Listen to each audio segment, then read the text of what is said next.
Okay, Kritika, we can start.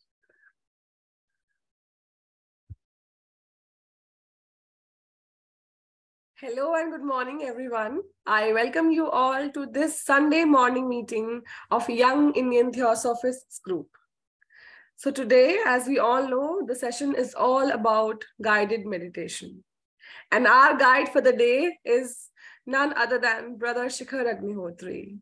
So, before starting the session, I would like you all to sit in silence, followed by the universal invocation.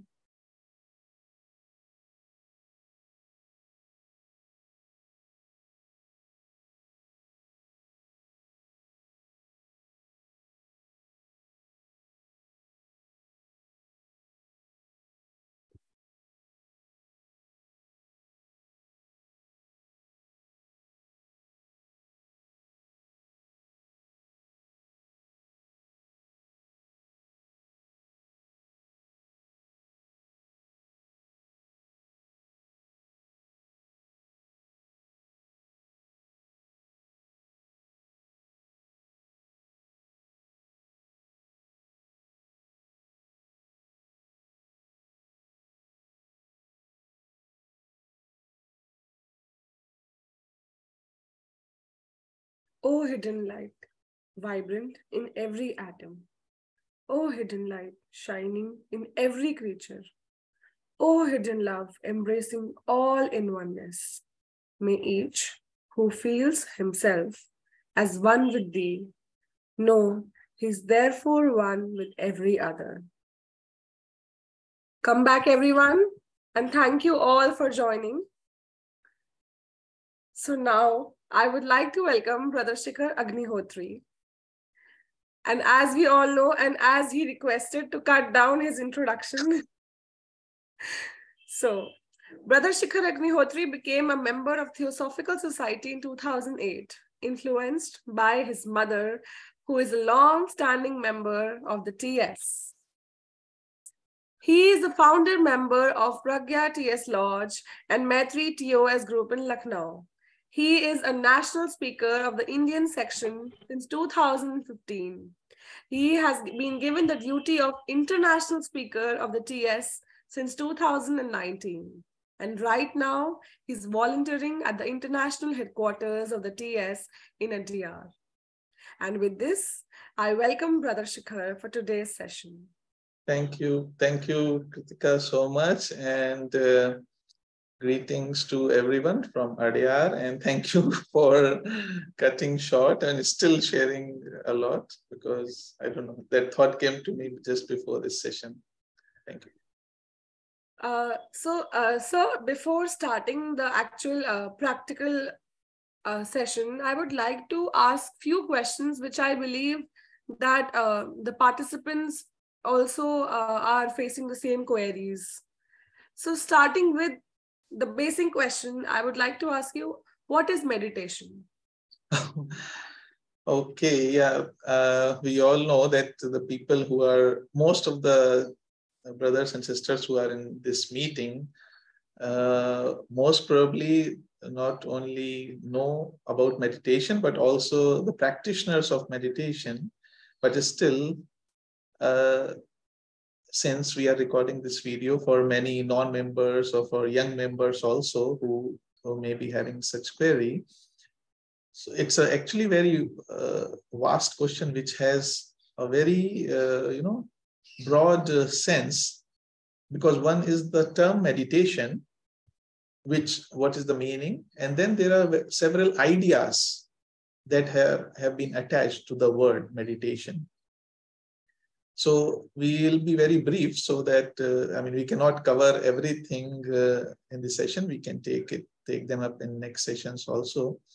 That basically the word meditation is coming from the Latin root word meditare, which simply means contemplation or observation, to ponder over something, and also very interestingly, to heal.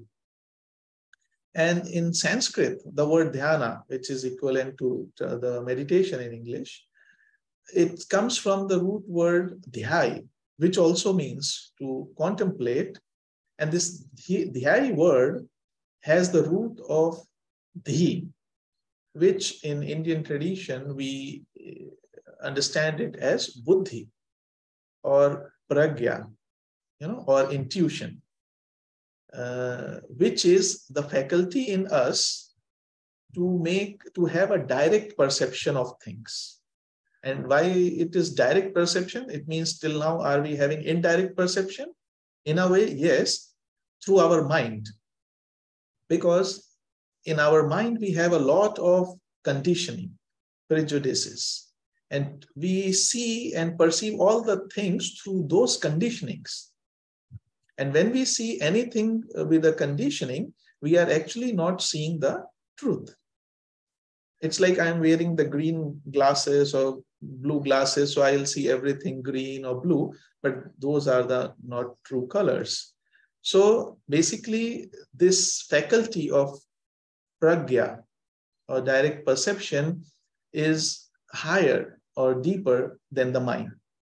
But it can only come into function through mind when the mind is ready to receive its lights.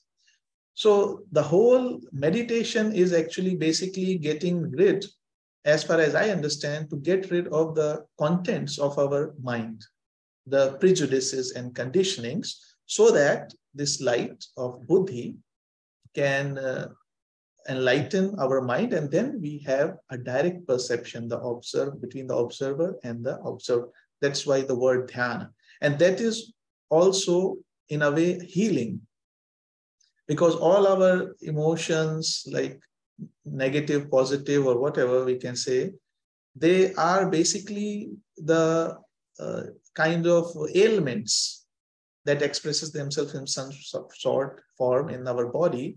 So once we get free of these conditionings, prejudices, which our TS has as first objective, caste, creed, nationality, gender, then we are basically getting rid of ailments. And how to do that is also, it says, by observation. So that is why another word for dhyana is attention. But this cleaning of the mind or silencing of the mind that we are talking about is different than the dulling of the mind. Because when the mind is silent because it is extraordinarily aware, right?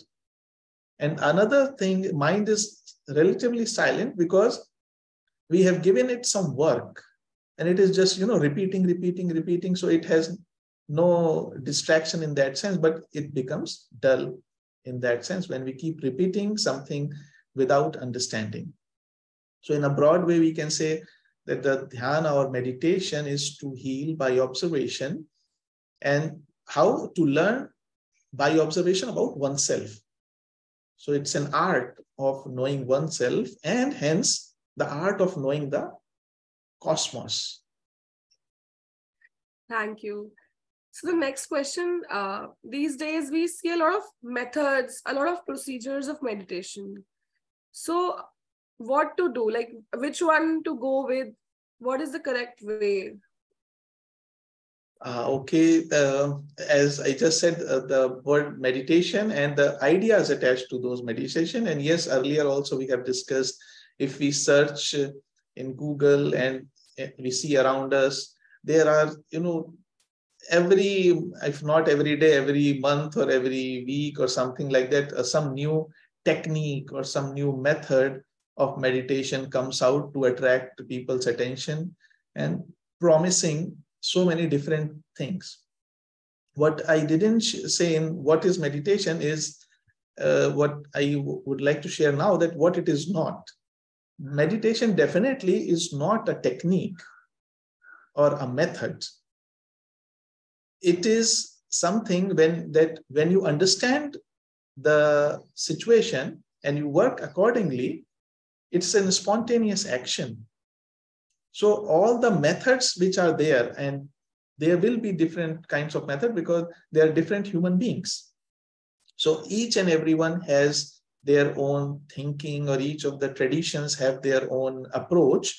But whether it is japa meditation or transcendental meditation, vipassana meditation, mindfulness meditation, heartfulness meditation. We can go on giving X number of names to them. But as you say, which one should we do is actually depends what is our nature, first of all, and whichever way I am following, is it leading me closer to myself? Am I becoming more understanding of myself, my reactions, my responses? Am I getting less irritable now? Am I getting more compassionate now? These are some of the benchmarks. And one thing just I would like to say that no method is the meditation in itself. There may be different types of meditations, as you say, but if we think those methods as meditation, then actually it is more like an escape. So it is not something we are doing that we really want to know. So, suppose I'm under stress, I am having anxiety or some other ailments. So somebody recommended to do meditation. So to do this method. So maybe that method is giving me some superficial, relief from my stress, but it is not leading me deep down that from where is this stress coming? From what is the root of all these emotions, and why do I react in a particular way? It's like having an allopathic medicine, no? If you have a fever and we take an allopathic medicine to lower down the fever, it is actually just controlling the symptom. But fever is just a symptom. The real ailment is something else in the body. So first of all, to understand that no method is meditation. It's basically, as we said, if somebody gets this feeling that I want to know more about myself, it has genuine inquiry to know about oneself and about the life.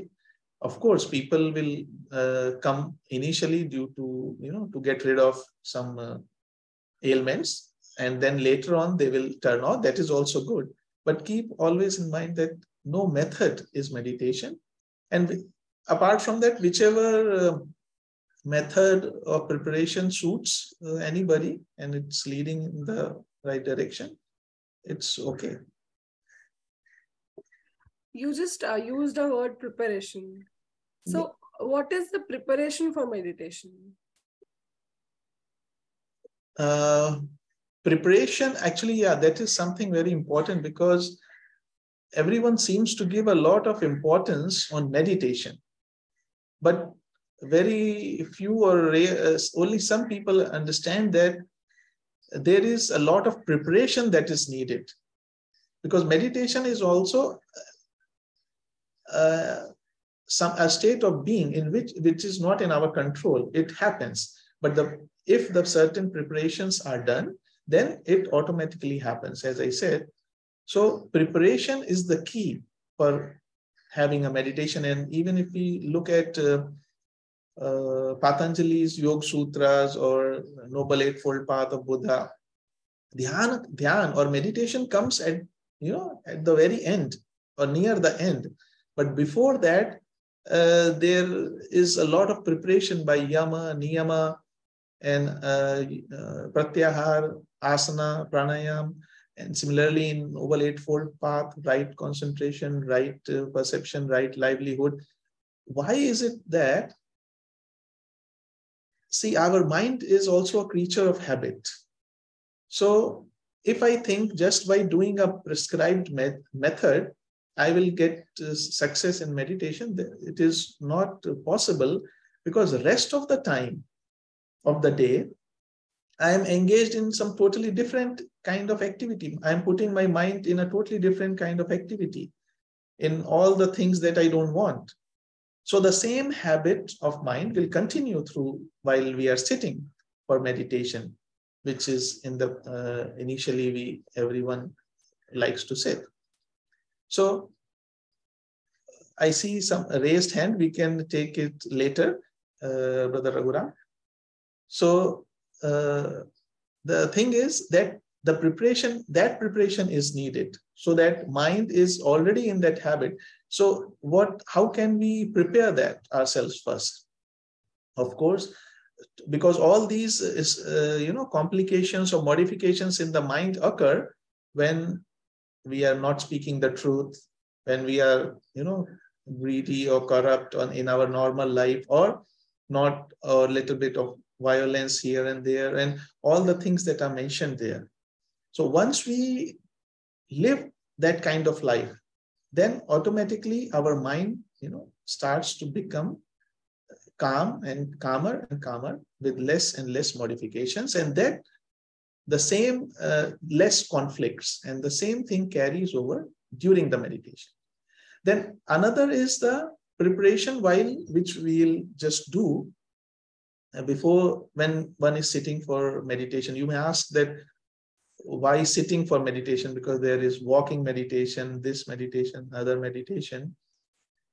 There may be somebody already in a state of being who doesn't need to sit for meditation. They are already in that meditative state all the time, while working, while traveling, while doing day-to-day life.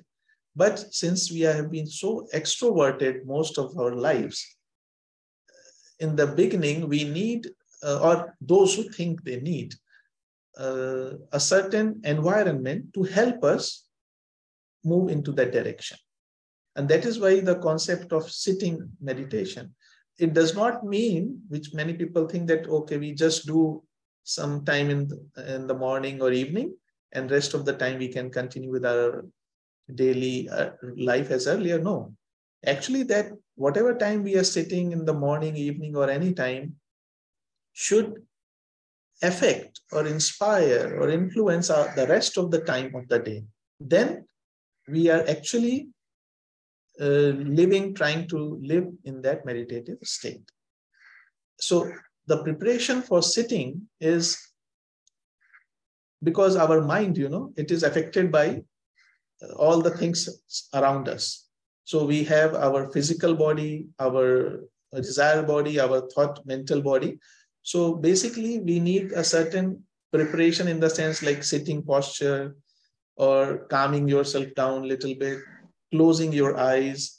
These are not any technique, or these are like common physical things.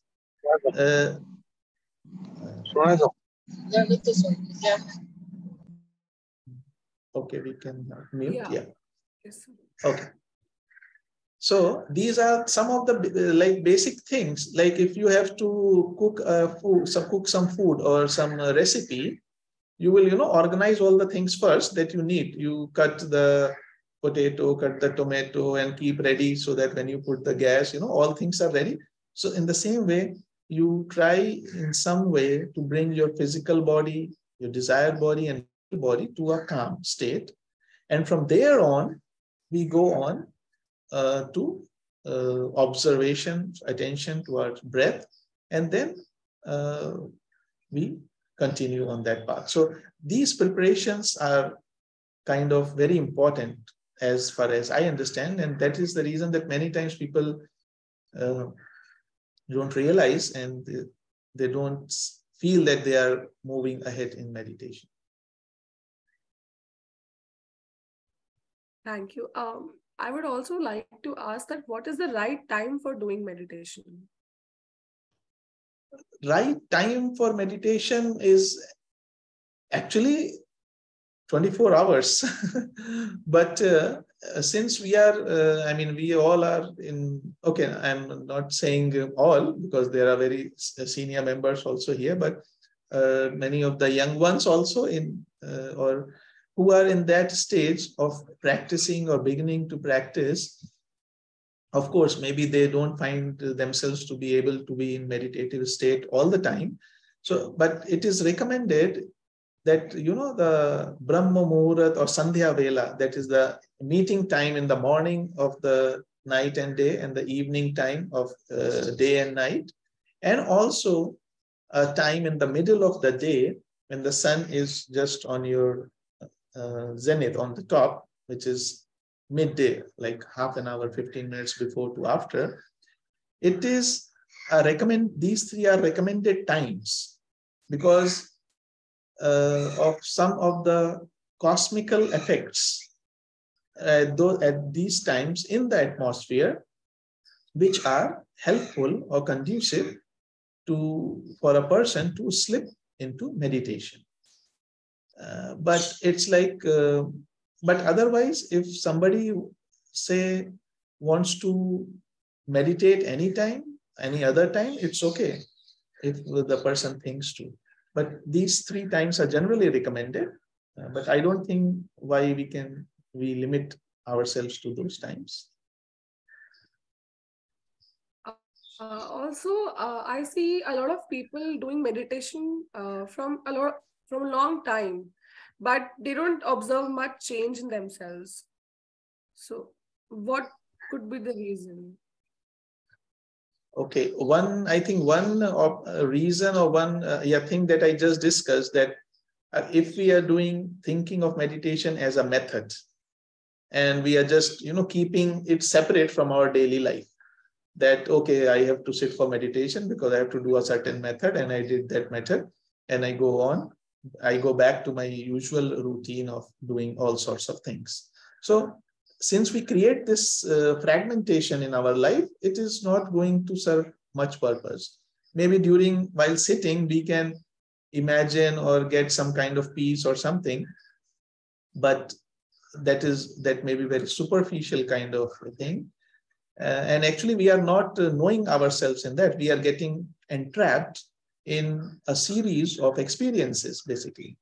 So till now, I wanted to experience good food, yummy food, and something else. Now I'm hungry for this kind of experience. So it is not knowing oneself. Another thing that I think why this happens is the regularity of this meditation that we do, or we sit, rather we say, or rather I would call it, we become attentive. Because many times it happens that a person decides a time, place, and everything, they start sitting for meditation. And then what happens is they sit maybe for 1 hour, couple of days, then due to some reason for 3-4 days, they miss out. Then again, after some days, they sit couple of days regularly for few days, then again miss out. So this irregular behavior from our side, which is also a kind of test by nature and the cleverness of the mind, because the mind, doesn't want to get deconditioned, because the whole existence, the whole I is based on my prejudices, my conditioning that I am. And if those things begin to loosen up, basically this I is losing its existence. So it tries all kinds of tricks to, make you not do or not sit on meditation or any such activity that you are doing, which is leading you closer to yourself. And this irregularity ends up in no observable change in us. Like suppose I eat one kind of, let's say, sattvic food, okay, for 2-3 days. But again, I eat for 3-4 days a very tamasic food and a lot of other things. Again, I eat couple of days some sattvic. What will happen? My body, it will not become completely sattvic, or it will continue to be like that only unless I continue that action for a prolonged period of time regularly. So maybe that may be the reason, I think. Also, I have seen that whenever we sit in meditation, so initially a lot of negative thoughts or unnecessary thoughts come. Mm-hmm. So here I would like to ask that, first of all, why does such thoughts come? Also, what can we do to avoid such thoughts and proceed?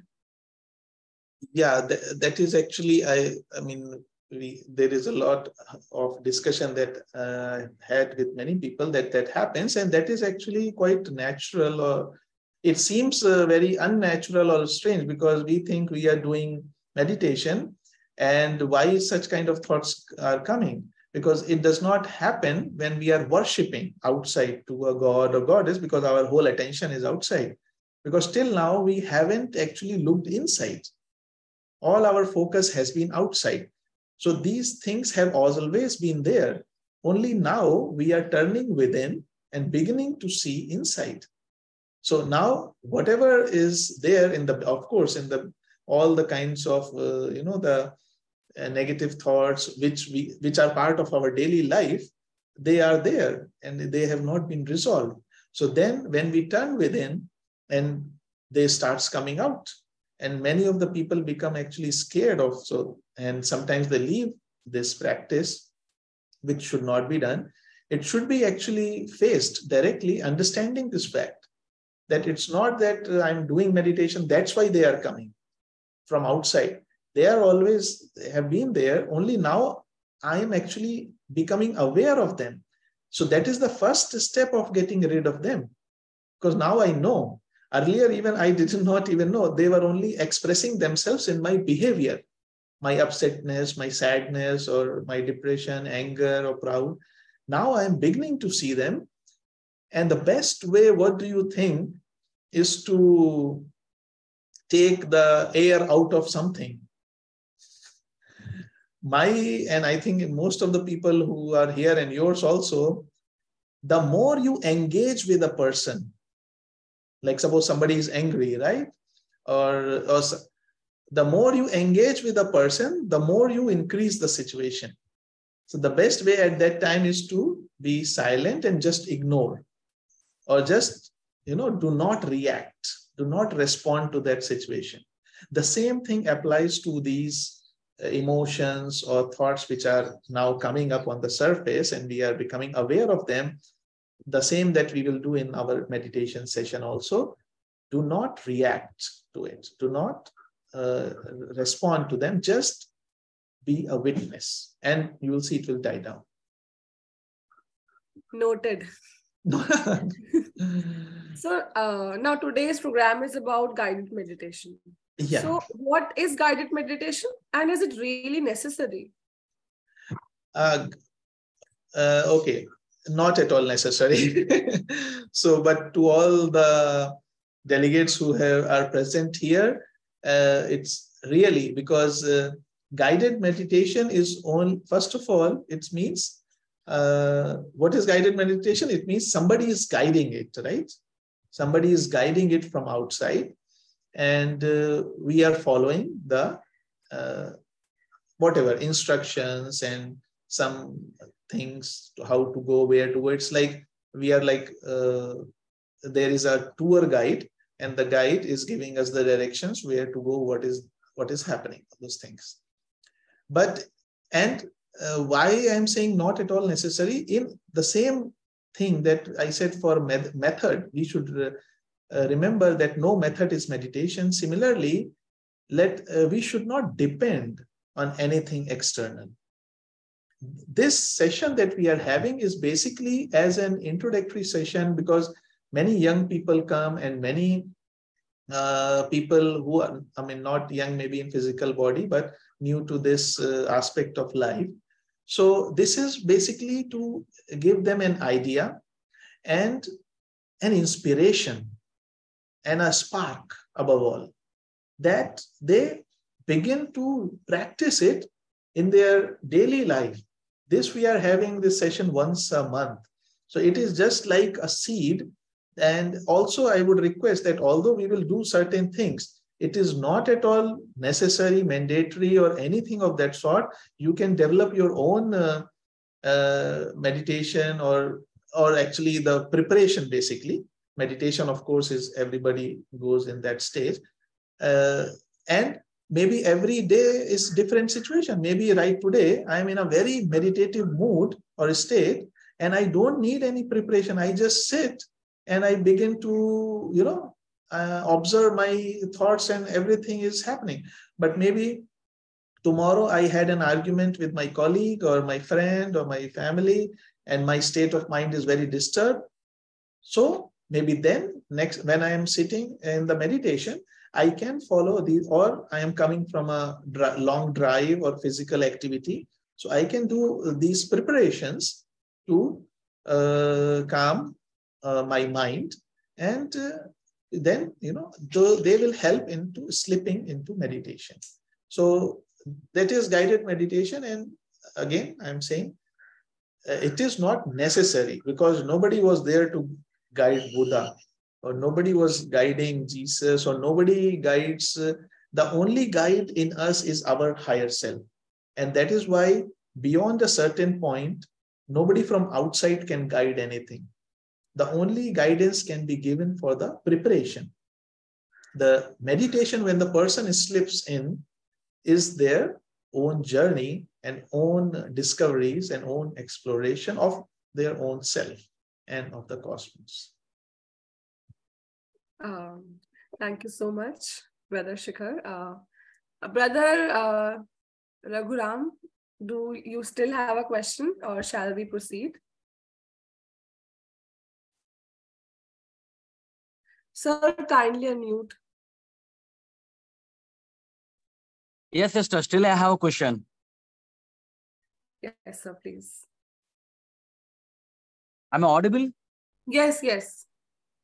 Okay, thank you. Brother Shikhar, where we go somewhere in meditations, they will practice with the music many ways. They still continue. I asked them people, the music you're keeping, how they can be concentration on that silence meditation. Then they given me answers. Many of the people will be there with a different type of thinking. This music will help them. They're telling like that. They still continue even in the Theosophical Society also. Some people are doing like that. So is it really helpful, brother? No, no. I agree, Brother Raghuram. See, music is can be very helpful in leading a person. Again, the basic thing we have to remember in such things. See, every person is different, and there are innumerous possibilities. So maybe you do not need anything, even anything. I mean, you can even be meditative in a bus or train, or while working on your shop, or while working on your job. But there may be somebody else who is not in that state and may need some support. So that support can be through music. Music is a very strong actually source.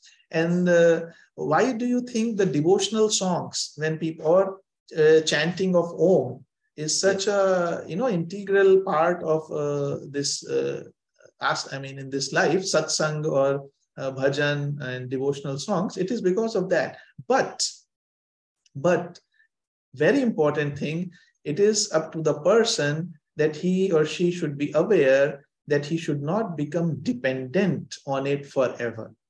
That is the main thing to remember. It's okay that I am taking support, and take any support. I mean, you want to concentrate first, let's say beginning concentration not on breath, you want to concentrate on sunrise, you see to sunrise every morning, sunset or bird or Om or any image, but do not get attached and dependent on that thing. That is the whole crux of the matter. If you can do that, then I think there is no shame, there is no question in taking any help from any source. Yeah. Okay. Thank you. Thank you very much, brother. Thank you so much. Yes. So now we'll proceed. If there are any other questions, we'll take it the next time. Sir, now I hand over the platform to you. Thank you, Kritika. And this has been a wonderful discussion with you and with all the delegates, and in sync with the plan that we had for YIT, that we should have one meditation session every month at least. And so I request all the delegates now, they can mute their microphones, and we'll have a small guided meditation session.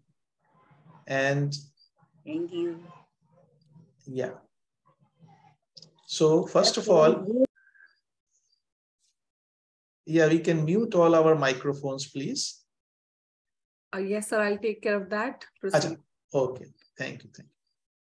So first of all, as I said, the preparation of physical body, our desire body and mental body. So first of all, if we can sit in a comfortable position or posture, you can sit either cross-legged or on a chair. But the important thing is to keep the back straight. And keeping the back straight does not mean any superstition or somebody has recommended, but the experience of ergonomics and the body postures and the energy movements has shown that with the back straight, the sense of awareness and sense of attention is the maximum, and it helps in not falling asleep. So let us all sit in a comfortable position. We can put both our palms either on our lap or in our knees in the meditation mudra. This is the mudra which is called the dhyana mudra. And again, there is a reason for this. There is a whole science of mudras, and somehow this helps in the mind having less distractions. So, but again, it's on you to experiment and find out for yourself. Now we can close our eyes softly so that there is no pressure on the eyeballs, just very softly.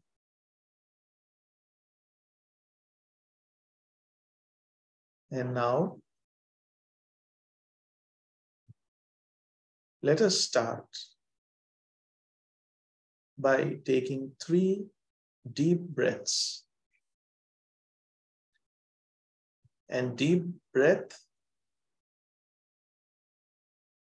meaning we breathe through our abdomen, which is also called abdominal breathing, in which our lungs are used for the maximum capacity. And when we inhale, the stomach comes out, and we exhale, the stomach goes in. Inhale.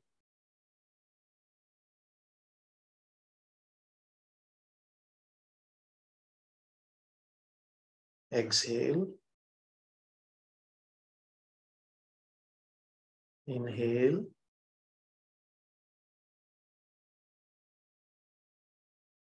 Exhale.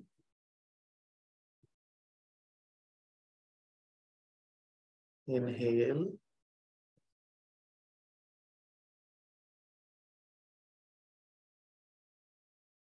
Exhale.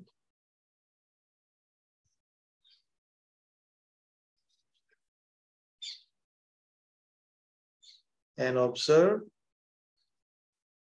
in your body, although you are in comfortable position, just be aware that there is no muscle tension in any part of the body, from head to shoulders, to hands, the back, the thighs, the legs, and the feet.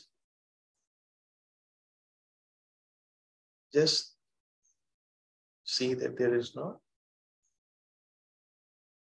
stress in the body. Now, to take off the little burden from our psyche, let us, with all our willpower and conviction, whisper to ourselves, I forgive everyone and everything that has ever hurt me, consciously or unconsciously. I forgive everyone and everything that has ever hurt me, consciously or unconsciously. And may I be forgiven by all those whom I have hurt. consciously or unconsciously. May I be forgiven by all those whom I have hurt, consciously or unconsciously.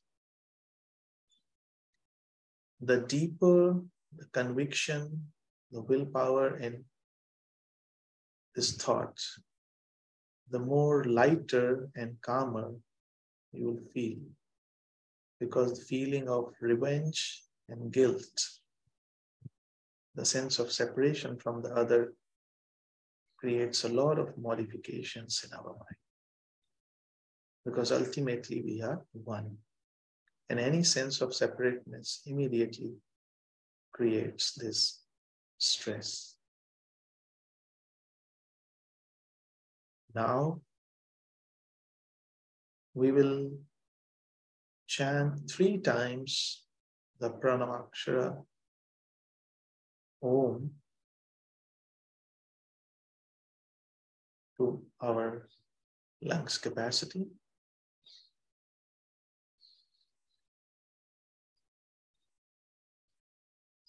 Om.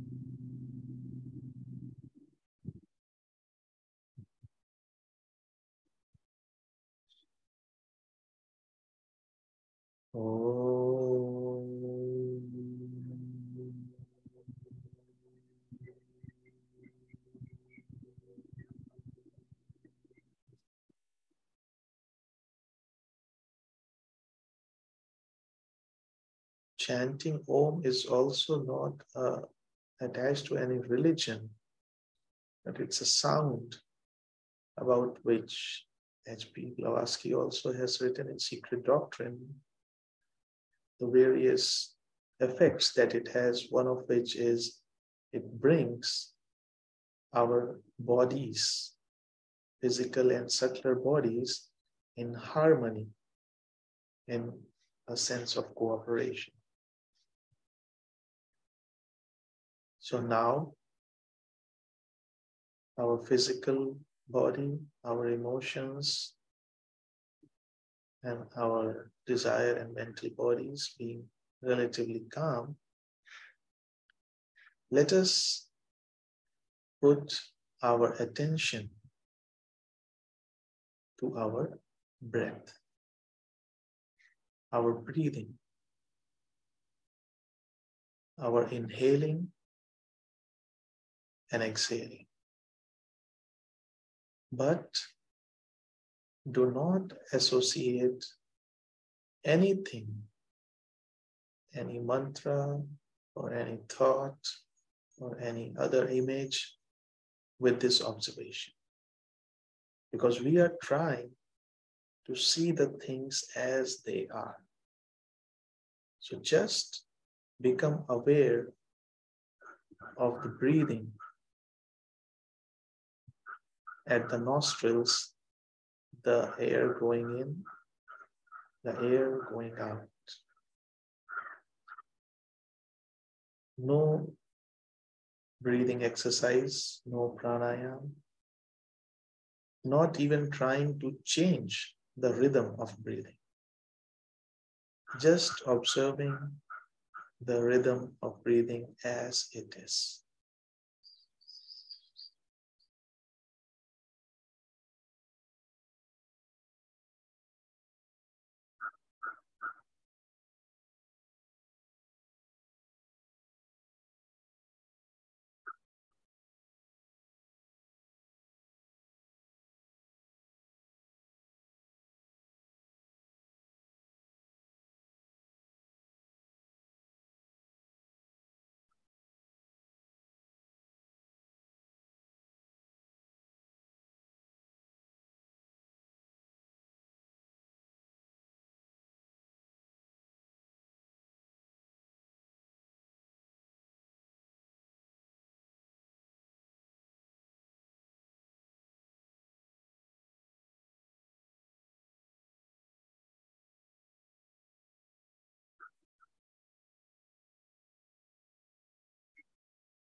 it may happen that suddenly you realize that the attention is no more on breathing. Instead, it has gone or taken away with attached itself to some thought or some other memory, which is very natural and normal.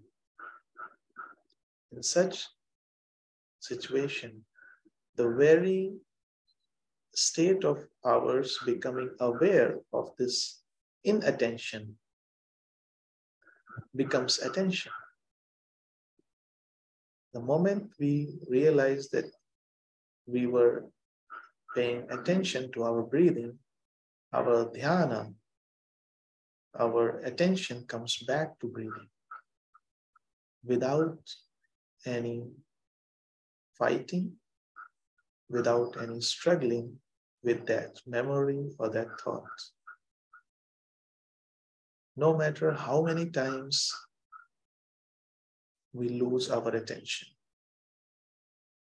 just we remember that I was paying attention to my breathing, and it will immediately come.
Why we have chosen breathing to put our attention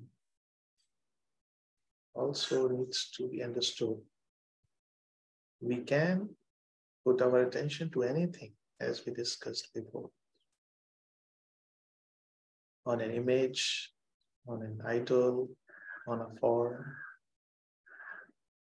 but then we get attached to that, which is something external. But breathing, in that sense, is the nearest to us until we leave this body. So it is with us throughout.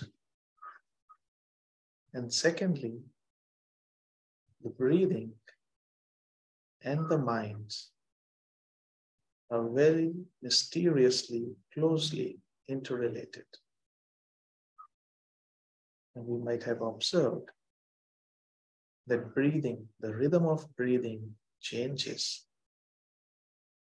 with our states of mind. When we are in a irritated state of mind, when we are in a happy state of mind, or different possibilities, breathing rhythm changes. And since we are now paying attention to our breathing, it is in a way leading us or preparing us to be attentive towards mind, and in a way making it calmer also.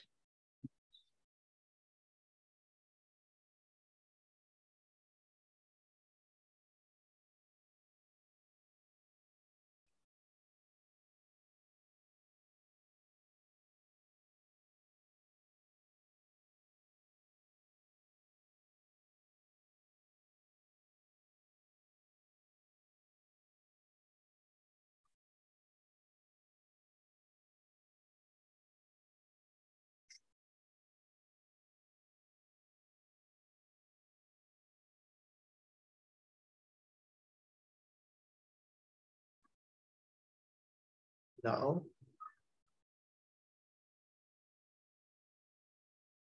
with this mind which is attentive, while we have been paying attention to our breath, let us move further inwards and deeper and become aware of our desires, thoughts, and emotions, which keep coming up from time to time. But let us, as we discussed, do not engage with any of them, but just be a witness. Whether it is a very good thought or a bad thought, because good and bad are all relative terms, or positive, negative, or a brilliant idea, or a beautiful memory, or something about the future. Do not engage with it. Do not reject. Do not engage. Just let it be and see what happens.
Again, there will be instances where suddenly we'll find that our attention has run away with some thought because we engaged in it somehow.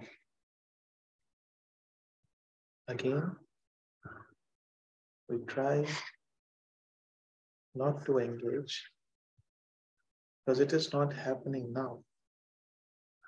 It is not an objective reality. It is just a vibration coming from within, just like a muddy water.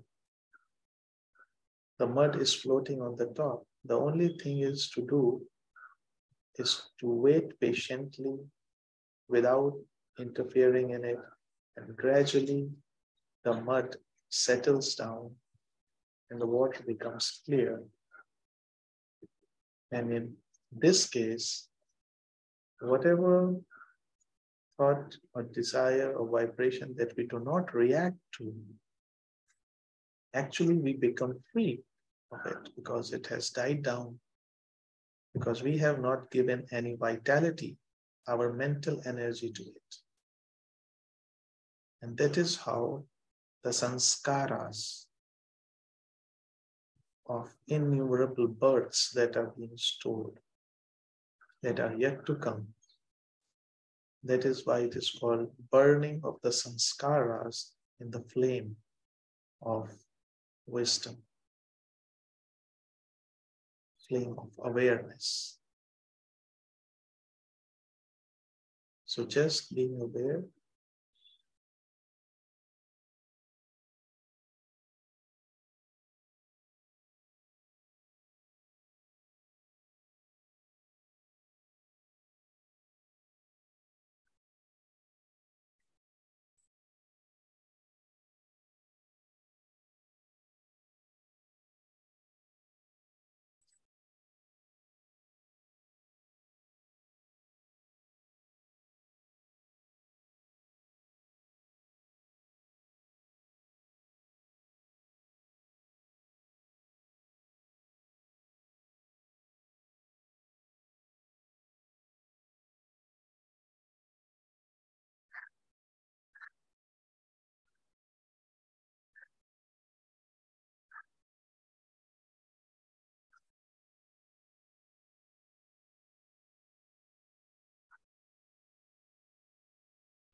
there may be moments when there is no thought,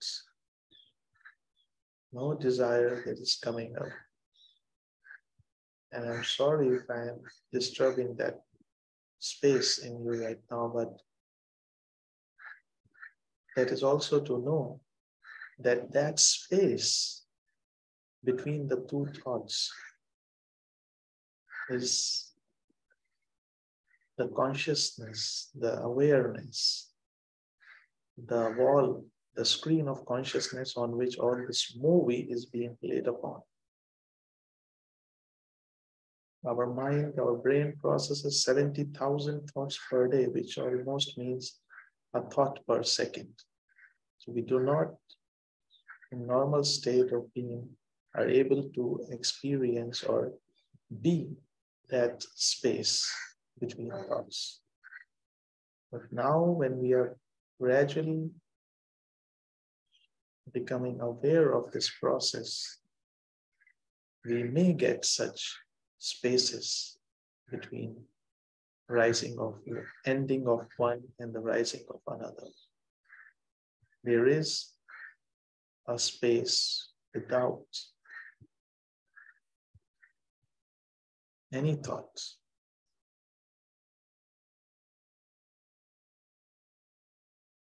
And the thing to explore is there an I in that space?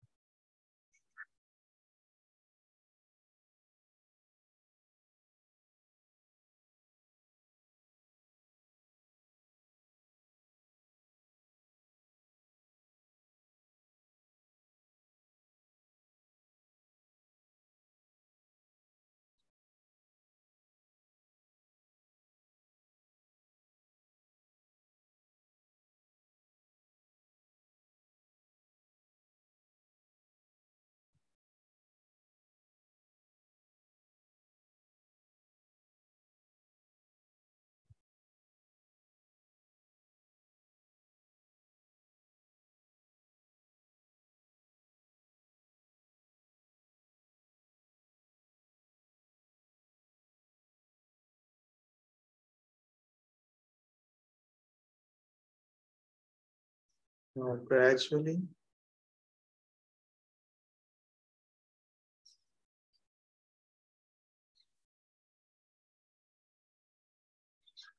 we turn back our attention to our breathing.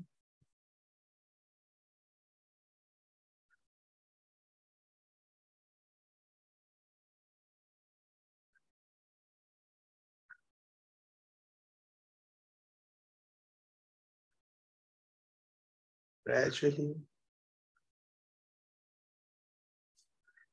we become aware of our body.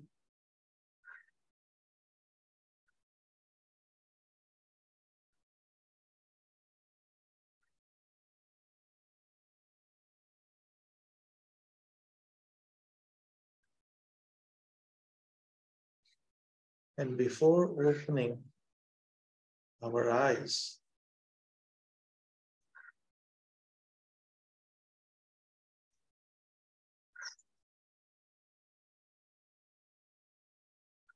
let us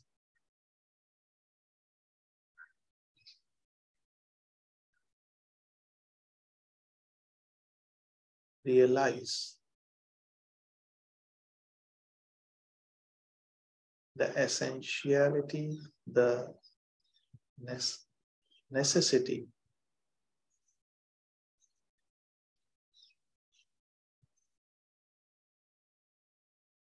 of sharing some of this peace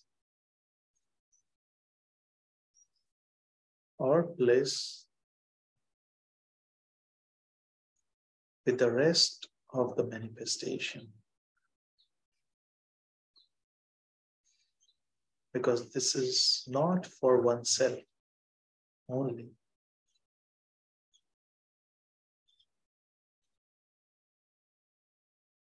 It is for everyone's welfare.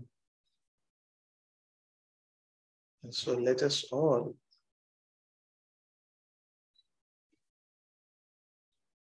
with our willpower and thought, using the thought with conviction,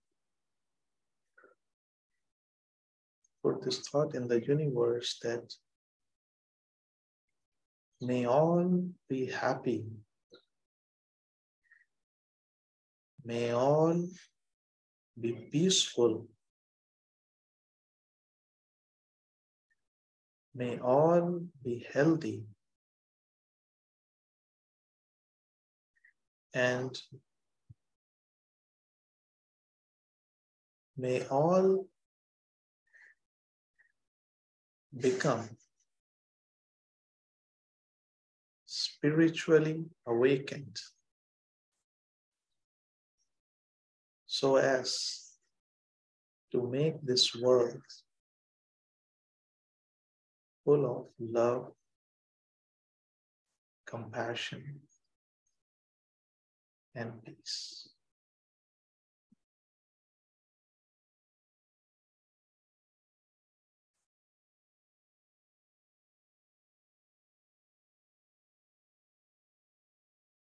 And may this peace and awareness continue in the rest of the day, in the rest of the activities of the day and the coming days, in all our activities, big or small.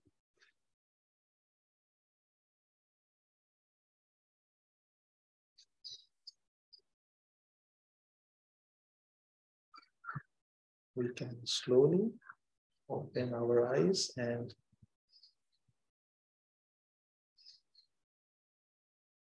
I think we can silently leave the meeting in this state of peace and any discussion we can do the next time. Thank you all for joining.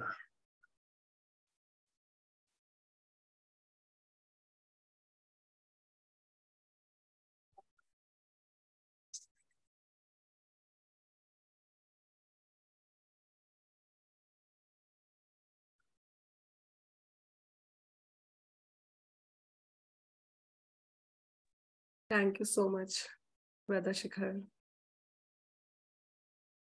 So let's just end this.